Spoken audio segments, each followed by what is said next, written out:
कर्ण, कृपाचार्य, कृतवर्मा, अश्वत्थामा और शकुनी।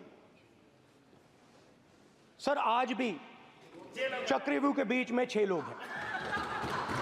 सर चक्रव्यूह के बिल्कुल सेंटर में, चक्रव्यूह में हजारों लोग होते हैं सर, मगर उसके बिल्कुल सेंटर में 6 लोग कंट्रोल करते हैं। तो जैसे उस टाइम 6 लोग कंट्रोल करते थे, वैसे आज भी 6 लोग कंट्रोल कर रहे हैं। चक्रव्यूह को नरेंद्र मोदी जी, अमित शाह जी, मोहन भगवत जी, अजीत दोवल जी, अंबानी और अदानी जी कंट्रोल कर रहे हैं। प्लीज एक मिनट प्लीज। नहीं सर बोलने दीजिए। हाँ, आप बैठिए। माननीय सदस्य, आप संवैधानिक पद पर हैं।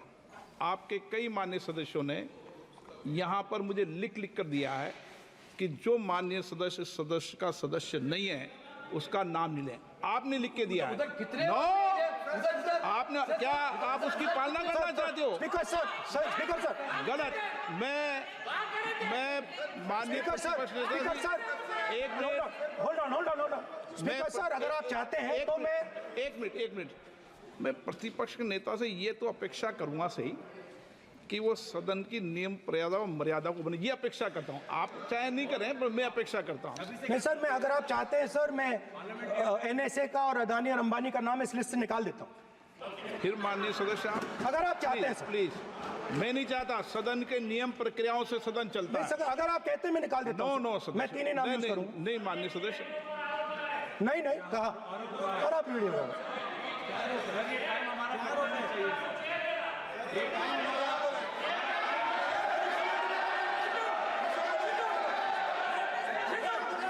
मत उठिए सब प्लीज, या आप समझाइए उनको। हाँ, आप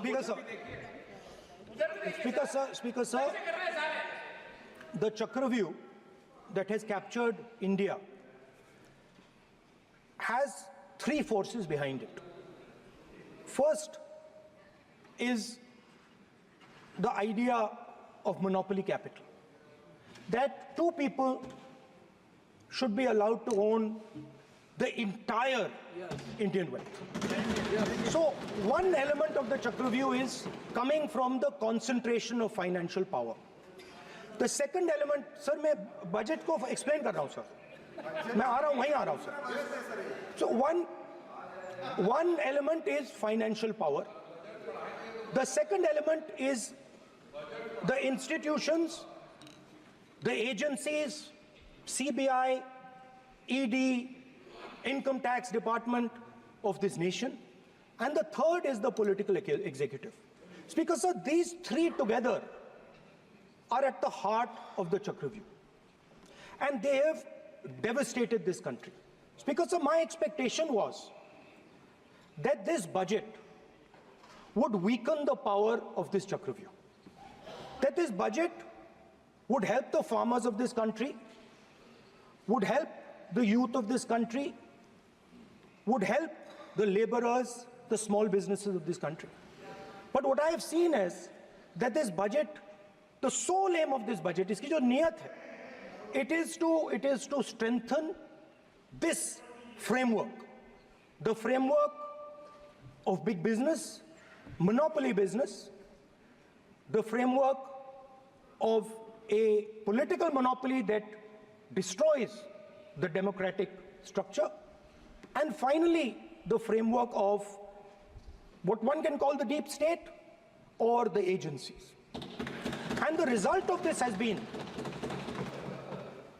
the first पहला काम इस चक्रव्यूह ने क्या किया, जो हिंदुस्तान को रोजगार देते हैं, स्मॉल एंड मीडियम बिजनेसेस हैं, जो करोड़ों युवाओं को रोजगार देते थे, उन पर इस चक्रव्यूह ने आक्रमण किया। कैसे किया? नोटबंदी, जीएसटी और टैक्स टेररिज्म। आप लोग आतंकवाद की बात करते हो, पूरे देश में अगर कोई भी व्यक्ति छोटा बिजनेस चलाता है तो रात को उसको फोन कॉल आता है इनकम टैक्स डिपार्टमेंट से, जीएसटी से, और टैक्स टेररिज्म का वो शिकार बनता है। इस टैक्स टेररिज्म को रोकने के लिए बजट में आपने कुछ नहीं किया है। तो टैक्स टेररिज्म के कारण और ये जो आपकी नीतियां हैं, जो आपने कोविड के समय बड़े बिजनेसेस की मदद की और जो स्मॉल एंड मीडियम बिजनेसेस थे उनको खत्म किया, उसके कारण आज हिंदुस्तान के युवाओं को रोजगार नहीं मिल सकता है। बिल्कुल एक युवा को रोजगार नहीं मिल सकता है। अब फाइनेंस मिनिस्टर बैठी हैं, अब युवाओं के लिए आपने क्या किया? बजट में आपने इंटर्नशिप प्रोग्राम की बात करी और यह शायद एक मजाक है, क्योंकि आपने कहा कि ये इंटर्नशिप प्रोग्राम सिर्फ हिंदुस्तान की 500 सबसे बड़ी कंपनियों में होगा और 99% जो हमारे युवा हैं उनको इस इंटर्नशिप प्रोग्राम से कुछ लेना देना नहीं, कोई फायदा नहीं होने वाला है। तो आपने पहले टांग तोड़ दी और उसके ऊपर आप बैंडेड लगाने की कोशिश कर रहे हैं। मेन मुद्दा आज युवाओं का एग्जाम पेपर लीक है। जहां भी हम जाते हैं, आपने बेरोजगारी का चक्रव्यूह बना दिया इनके लिए, और जहां भी हम जाते हैं वो कहते हैं देखिए बेरोजगारी है मगर पेपर लीक भी होता है। तो आपने एक साइड पेपर लीक चक्रव्यूह, दूसरी साइड बेरोजगारी चक्रव्यूह। पेपर लीक मैं आपको बताता हूं 10 साल में 70 बार हुआ है। अगर आप जानना चाहते हैं, 10 साल में 70 बार हुआ है। तो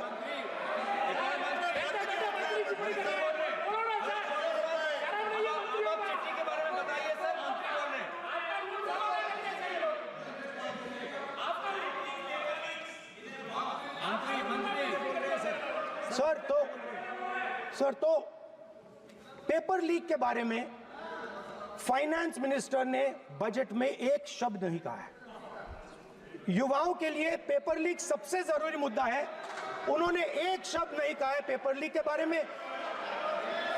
एक बार उन्होंने पेपर लीक नहीं कहा और उल्टा जो एजुकेशन बजट में पैसा देना चाहिए था वो आपने 20 साल में सबसे कम पैसा दिया है। 2.5% of budget is gone to education. Sir दूसरी तरफ आपने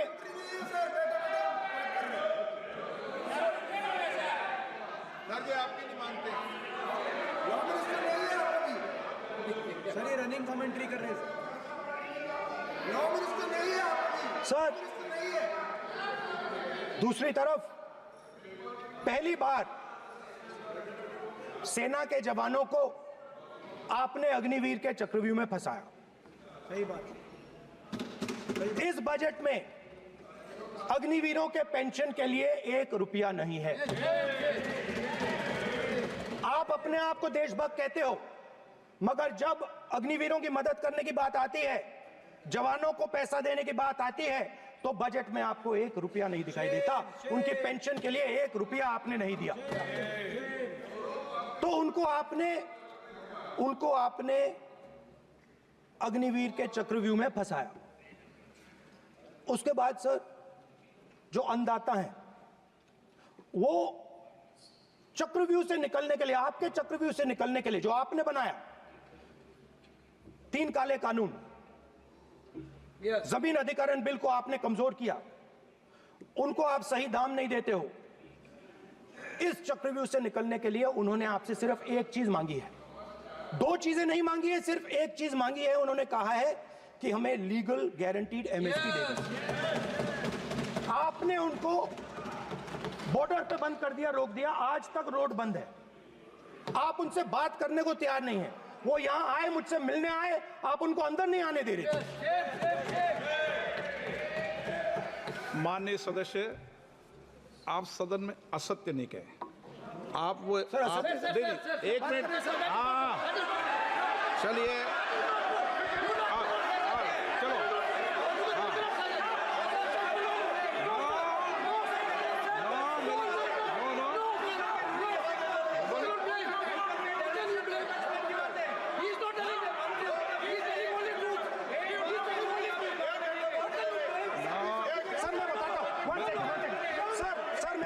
बताता हूं सर, 1 सेकंड सर, मैं आपको फैक्ट बताता हूं सर, जो मुझे 1 सेकंड, हाँ बता। मैं आपको फैक्ट बताता हूं, फिर आप मुझे करेक्ट कर दीजिए स्पीकर सर।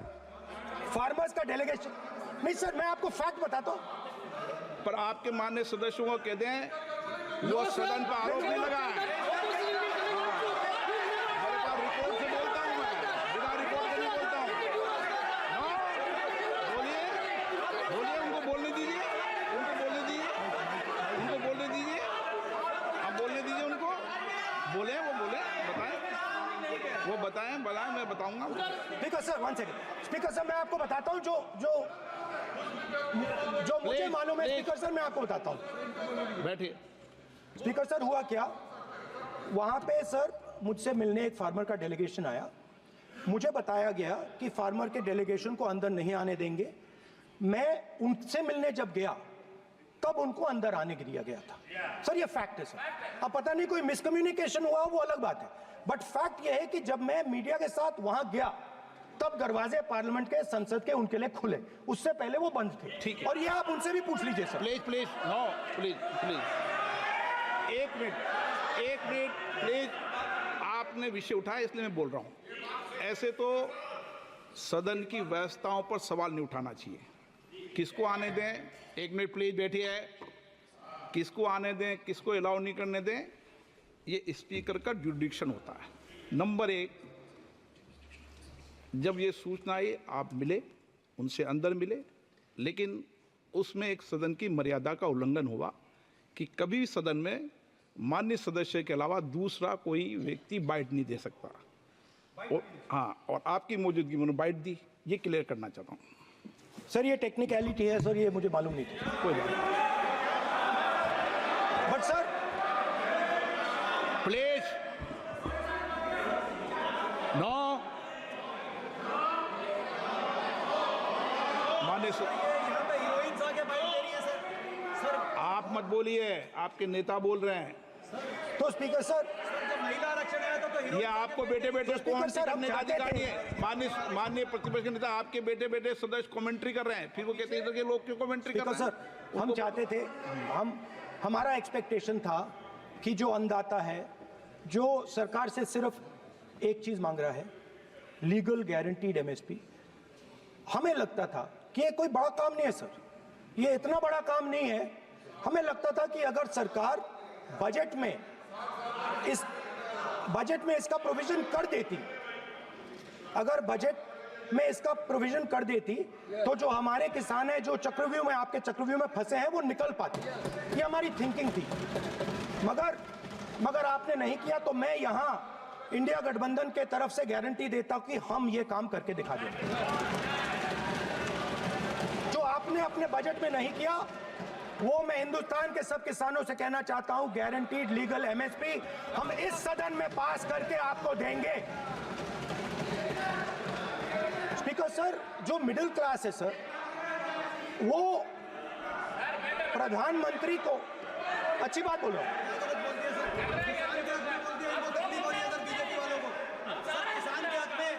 अगर नेताजी पक्ष बोल रहे हैं तो आप बैठे बैठे टिप्पणी आप मत करो, आप करोगे तो वो भी करेंगे। आप मत करो, मैं सब साइलेंट करो प्लीज। फिर टिप्पणी कर रहे हो आप, प्लीज माननीय सर मिडिल क्लास जो है वो शायद इस बजट से पहले प्रधानमंत्री को सपोर्ट करता था। जब प्रधानमंत्री ने कोविड के समय उनसे थाली बजवाई थी तो उन्होंने दबाकर थाली बजाई, धड़ धड़ धड़ धड़ धड़ थाली बजा बजाई। हमें अजीब लगा, मगर प्रधानमंत्री ने मिडिल क्लास को ऑर्डर दिया तो मिडिल क्लास ने थाली बजाई। उसके बाद प्रधानमंत्री ने उसी मिडिल क्लास से कहा मोबाइल फोन की लाइट जलाओ, और मोबाइल फोन की लाइट जली। मिडिल क्लास ने, पूरे हिंदुस्तान में मिडिल क्लास ने मोबाइल फोन की लाइट जला दी। अब इस बजट में आपने उसी मिडिल क्लास के एक छुरा पीठ में मारा, दूसरा छुरा छाती में, एक इधर मारा और एक इधर मारा। इंडेक्सेशन जो आपने कैंसिल की वो पीठ में छुरा था, और जो कैपिटल गेन्स टैक्स आपने बढ़ाया वो छाती में छुरा था। Long term capital gains tax को 10% से 12.5% किया, यहां छाती मारी, यहां छुरी मारी, और शॉर्ट टर्म को 15 से 20% छुरी मारी। दुख की बात है, मगर इसमें एक इंडिया गठबंधन के लिए एक हिडन बेनिफिट है। मिडिल क्लास अब आपको छोड़ने जा रही है और इस साइड आ रही है। तो मेरा कहना है, जहां भी आपको मौका मिलता है आप चक्रव्यूह बना देते हो। एक चांस मिलता है आप चक्रव्यूह बना देते हो, हम चक्रव्यूह तोड़ने का काम करते हैं। हमारे बजट में किसान का कर्जा माफ हुआ, चक्रव्यूह तोड़ा, मनरेगा हुआ, चक्रव्यूह तोड़ा। तो हम चक्रव्यूह तोड़ने का काम करते हैं, आप चक्रव्यूह बनाने का काम करते हो। आप चाहते हो कि हिंदुस्तान छोटे छोटे छोटे छोटे छोटे खांचों में रहे और हिंदुस्तान के गरीब लोग सपना ना देख पाए।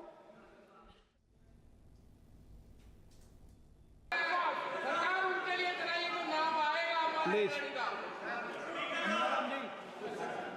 एक मिनट प्लीज। स्पीकर सर, मैं समझता हूं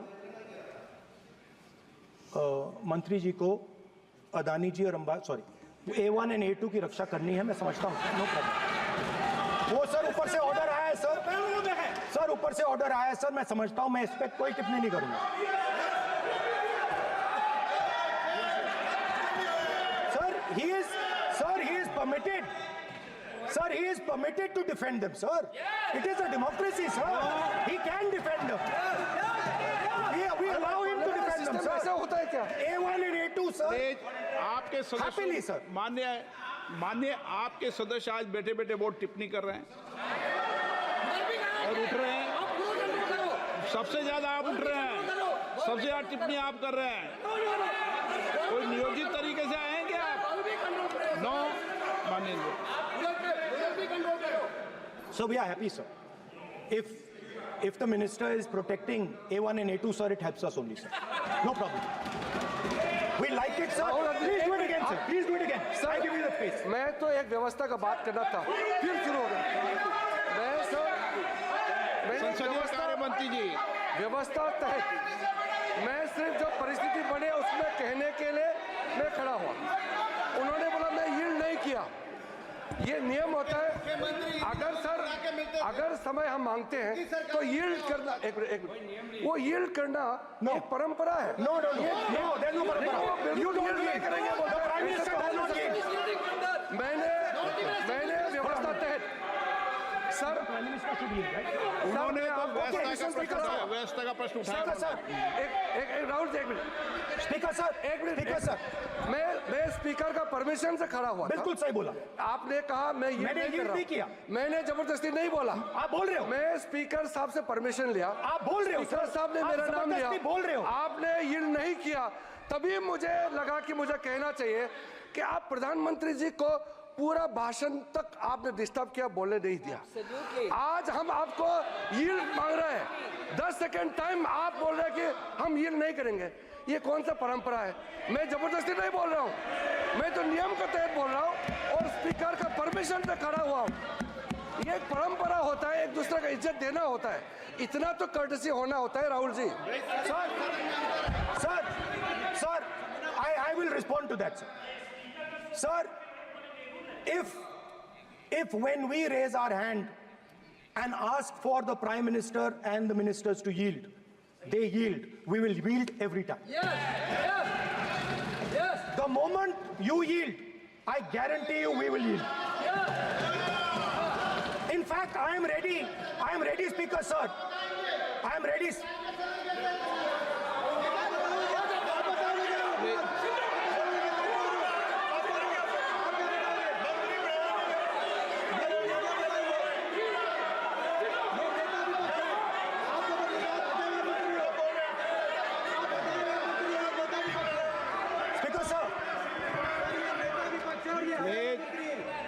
देखिए, आप सभी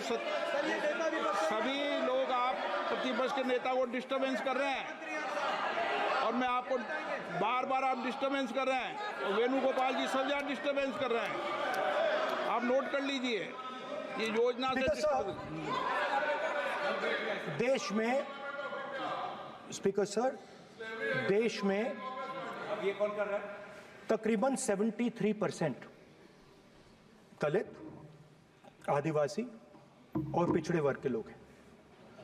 और ये हिंदुस्तान की मेन शक्ति है, स्ट्रेंथ है। और सच्चाई है कि इनको कहीं भी जगह नहीं मिलती है। इनको बिजनेस में जगह नहीं मिलती है, इनको कॉर्पोरेट इंडिया में जगह नहीं मिलती है, इनको सरकारों में जगह नहीं मिलती है। ये देखिए सर, प्लीज ये देखिए सर, ये फोटो देखिए सर। एक मिनट प्रतिपक्ष, एक मिनट। मैंने पहले भी आपसे अपेक्षा की थी, अब आप प्रतिपक्ष के नेता हैं, संवैधानिक दायित्वों पर है। क्या सर? ओके, एक सर मैं फोटो दिखा रहा हूँ, एक फोटो दिखा रहा हूँ। एक मिनट, आपने टीवी ऑफ कर दिया सर? नो टीवी कोई ऑफ नहीं है। वो देखिए सर, ऑफ हो गया। मेरा फोटो दिखा, कोई नहीं ऑफ सर ऑफ है सर। नो सर दिखाइए सर, एक ऑफ है सर। नो आप टीवी ऑफ कर देते हो। प्लीज आप बैठिए, एक बात सुनिए।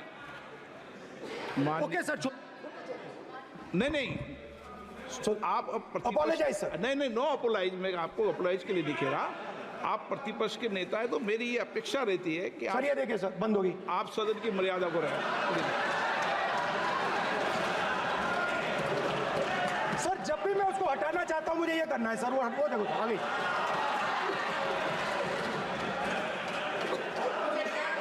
क्या डर रहे हैं सर फोटो से?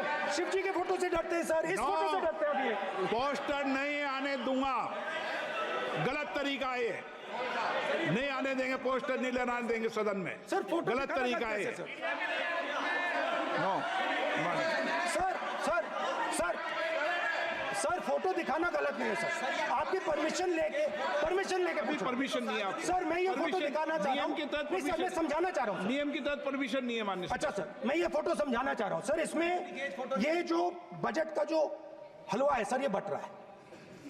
और इस फोटो में सर मुझे एक ओबीसी अफसर नहीं दिख रहा, एक आदिवासी अफसर नहीं दिख रहा, एक दलित अफसर नहीं दिख रहा मुझे। ये हो क्या रहा है सर? सर देश का हलवा बट रहा है सर, और इसमें 73% का एक है ही नहीं सर। ये आप लोग हलवा खा रहे हो और बाकी देश को हलवा मिल ही नहीं रहा है। ठीक है सर, 20 अफसरों ने बजट को तैयार किया, हमने पता लगाया है। 20 अफसर, शांत हो जाइए प्लीज सर। 20 अफसरों ने, उनके नाम मेरे पास है, अगर आप नाम चाहते हैं मैं दे दूंगा। 20 अफसरों ने हिंदुस्तान का बजट तैयार किया है। मतलब हिंदुस्तान का जो हलवा है 20 लोगों ने बांटने का काम किया है। अब स्पीकर सर, उन 20 लोगों में से 90% लोगों में से सिर्फ 2 हैं, एक माइनॉरिटी और एक ओबीसी। और इस फोटो में एक भी नहीं है। मतलब फोटो में आपने पीछे कर दिया, फोटो में तो आने नहीं दिया आपने, कोई नहीं आ सकता। और मैं चाहता था कि बजट में जाति जनगणना की बात उठे, जो पूरा देश चाहता है। 90% हिंदुस्तान जाति, 95% जाति जनगणना चाहता है। कौन चाहते हैं? दलित चाहते हैं, आदिवासी चाहते हैं, पिछड़ा वर्ग चाहता है, गरीब जनरल कास्ट के लोग चाहते हैं, माइनॉरिटी चाहते हैं, सब चाहते हैं। क्योंकि सब लोगों को यह पता लगाना है कि हमारी भागीदारी कितनी है, हमारी हिस्सेदारी कितनी है। मगर सर मैं देख रहा हूं सर, सरकार हलवा बांटती जाती है, और बांटता कौन है? वही 2-3% लोग, और बंटता किसको है? वही 2-3% लोग। और बाकी हिंदुस्तान, 90% हिंदुस्तान देख। फाइनेंस मिनिस्टर मुस्कुरा रही हैं, कमाल की बात है। ये हंसने की चीज नहीं है मैडम, ये हंसने की बात नहीं है। ये जाति जनगणना है, ये जाति जनगणना है, इससे देश बदल जाएगा।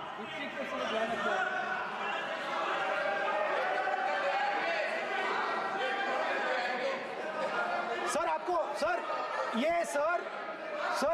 ये जो कमल सर जो पद्मव्यूह वाले हैं, उसको चक्रव्यूह को पद्मव्यूह भी कहा जाता है सर। जो पद्मव्यूह वाले हैं इनको गलतफहमी है, ये सोचते हैं कि देश के युवा देश के पिछड़े लोग अभिमन्यु हैं, देश के पिछड़े लोग अभिमन्यु नहीं है, अर्जुन है। और वो जो आपका चक्रव्यूह है उसको फोड़ के फेंक देंगे, फेंकने वाले हैं। पहला कदम इंडिया गठबंधन ने ले लिया, पहला कदम इंडिया गठबंधन ने ले लिया। आपके प्रधानमंत्री की कॉन्फिडेंस को हमने उड़ा दिया। मतलब आपके प्रधानमंत्री भाषण में आ ही नहीं पा रहे। और मैं आपको एडवांस में बता देता हूं, मेरे भाषण में कभी नहीं आएंगे सर। मैं अरे सर, इसमें क्या गलती है सर? एक बात बताइए,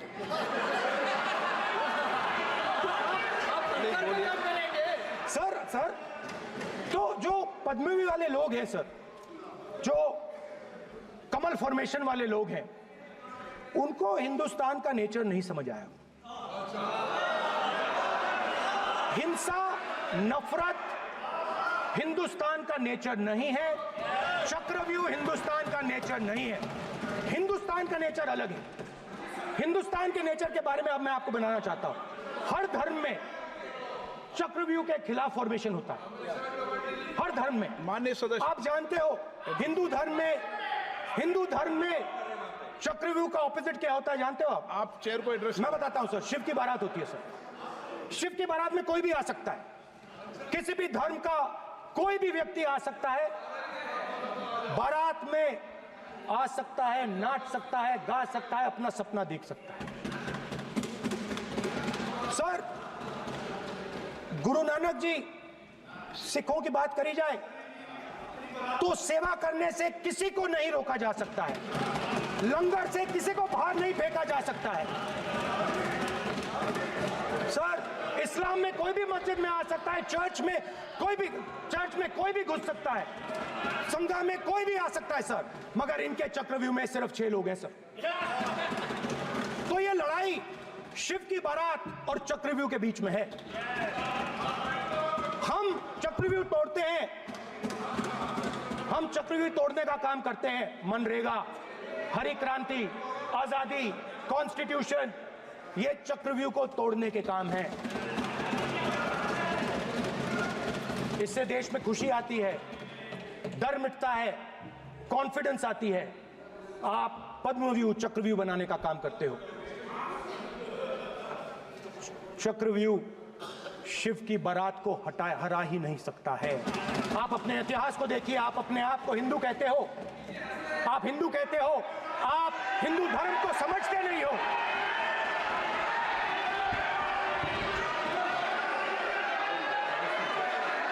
आप चक्रव्यूह बनाने वाले लोग हो। आपका हिंदू बोगस। स्पीकर सर, तो अंत में मैं ये कहना चाहता हूं, अब शांत हो जाए, खत्म कर रहा हूं सर, घबराइए मत, डरो मत।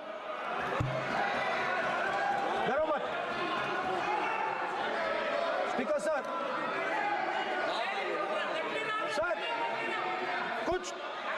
कुछ महीने पहले सर, मैं जो आपने चक्रव्यूह, स्पीकर सर, जो चक्रव्यूह बनाए गए हैं, नहीं, कोई अपमान नहीं किया, मैंने कोई अपमान नहीं किया, मैं कर नहीं सकता कभी, जिंदगी भर मरने तक मैं अपमान नहीं कर सकता। क्या बात कर रहे हो आप, क्या बात कर रहे हो सर? तो आपने ये छोटे छोटे चक्रव्यूह बना रखे हैं, मैं इनको समझने की कोशिश करता हूं अपने छोटे से तरीके से। कुछ महीने पहले मैं 6-7 घंटे बढ़इयों के साथ काम किया। वहां विश्वकर्मा जी थे, उनसे मैंने एक सवाल पूछा। मैंने उनसे कहा कि आपको किस चीज से दुख होता है, किस चीज से आपको दर्द होता है? उन्होंने मुझे कहा, राहुल बात सुनिए, आपको समझ आ जाएगी, बात सुनिए, समझिए। सर इंटरप्ट कर रहे हैं सर, अब बोलिए सर, देखिए आप इतना इंटरप्ट करते हो और बोलते हो बेटे, आप तो पूरे भाषण में बेल में आ जाते हो, सवाल करते हो इंटरप्ट करने का। स्पीकर सर, तो मैंने विश्वकर्मा जी से पूछा कि आप यहां सालों से बढ़ाई का काम कर रहे हो, आप सालों काम पूरे देश में अगर आप देखोगे मिलेंगे, ढूंढो, आपको अपने घर में नहीं मिलेंगे, पूरे देश में मिलेंगे, ढूंढो जाके। तो मैंने उनसे पूछा, विश्वकर्मा जी आपको दर्द किस बात का होता है, दुख किस बात का होता है? तो उन्होंने कहा, राहुल मैं ये टेबल बना रहा हूं, मगर राहुल जी कहा, राहुल जी अब कहा वो मुझे अच्छा नहीं लगा, मगर कहा सच्चाई है। तो उसने कहा, राहुल जी मुझे दुख इस बात का होता है कि मैं ये टेबल बनाता हूं, मगर जिस शोरूम में ये टेबल रखी जाती है उस शोरूम में मैं अंदर जा ही नहीं सकता। कुछ ही दिन पहले सुल्तानपुर के रास्ते पे मैं एक भाई के साथ, मोची भाई के साथ बैठा, उससे मैंने ये सवाल पूछा, आपको दुख किस बात का होता है? कहता है, राहुल जी मेरा सम्मान सिर्फ मेरे पिता ने किया था और किसी ने नहीं किया। तो मेरा कहना है सर, ये जो आपने चक्रव्यूह बनाया है, इस चक्रव्यूह से करोड़ों लोगों को नुकसान हो रहा है, दर्द पहुंच रहा है, और हम इस चक्रव्यूह को तोड़ने जा रहे हैं। और तोड़ने का सबसे बड़ा तरीका जिससे आप लोग डरते हो, कांपते हो, वो है जाति जनगणना।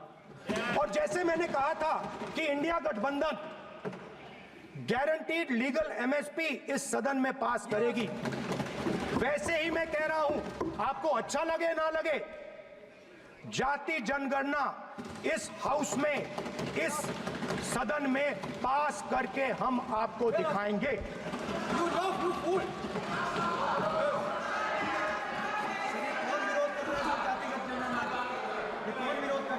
क्यों बेटे बेटे टिप्पणी कर रहे हो आप? क्यों बेटे बेटे टिप्पणी कर रहे हो? फिर वो टिप्पणी करेंगे। स्पीकर सर, जाति जनगणना से ये जो छोटे छोटे खांचे आपने बनाए हैं, ये जो आपने सिस्टम बनाया है, चक्रव्यूह का सिस्टम बनाया है, ये टूट जाएगा। और इसके लिए हम पूरा दम लगा के, पूरा इंडिया गठबंधन दम लगा के ये काम करेगा। धन्यवाद, जय हिंद।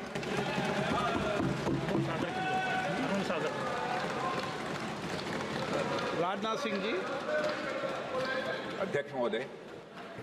अध्यक्ष महोदय, नेता प्रतिपक्ष ने बजट के संबंधित जो भी भ्रांतियां पैदा की हैं, जब बजट से संबंधित जवाब देने के लिए वित्त मंत्री जी खड़ी होंगी तो उन भ्रांतियों को लेकर जो भी क्लैरिफिकेशन देना है, जो कुछ भी देश को संदेश देना है, वो अपनी तरफ से संदेश देंगी। क्योंकि मैं मानता हूं कि कई भ्रांतियां बजट को लेकर पैदा की गई हैं, लेकिन देश की सीमा की सुरक्षा जिन बहादुर जवानों के हाथों में रहती है, सेना के जवानों में, यह इतना संवेदनशील मुद्दा है इस देश की सुरक्षा का। और सेना से जुड़े हमारे अग्निवीर के जवानों को लेकर जो देशवासियों को गुमराह करने की कोशिश की जा रही है, उस संबंध में मैं कहना चाहता हूं अध्यक्ष महोदय, जब भी आपका आदेश होगा इस सदन के समक्ष मैं पूरी तरह से अपना अग्निवीरों को लेकर स्टेटमेंट देने को तैयार हूं। विष्णुदत्त शर्मा।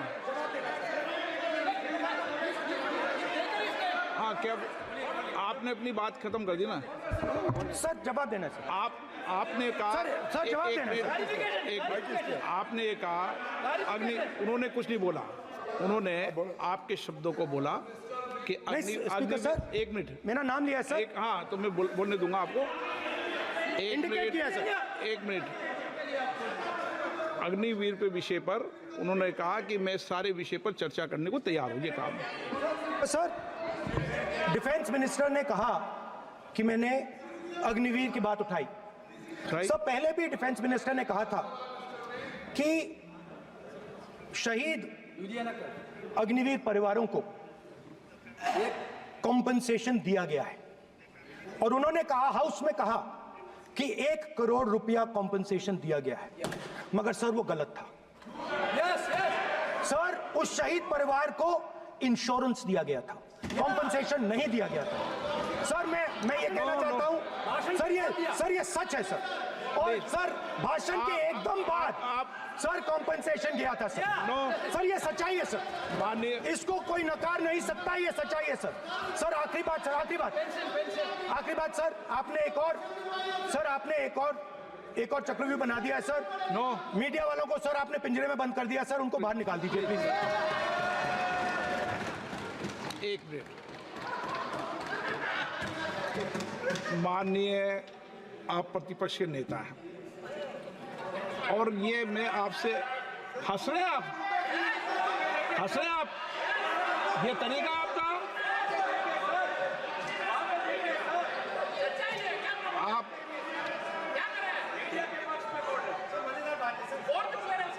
बैठे बैठे टिप्पणी नहीं करें। नो, आपने माननीय प्रतिपक्ष के आप नेता हैं, मैं आपसे ये अपेक्षा करता हूं कि आप नियम प्रक्रिया को पूरा पढ़ ले पहले एक बार। मुझे अच्छा लगेगा आप नियम प्रक्रिया को पढ़ लें। कभी भी सदन के मामले के अंदर कभी भी कोई माननीय सदस्य टिप्पणी नहीं कर सकता। यह व्यवस्था अध्यक्ष की होती है, ठीक है ना?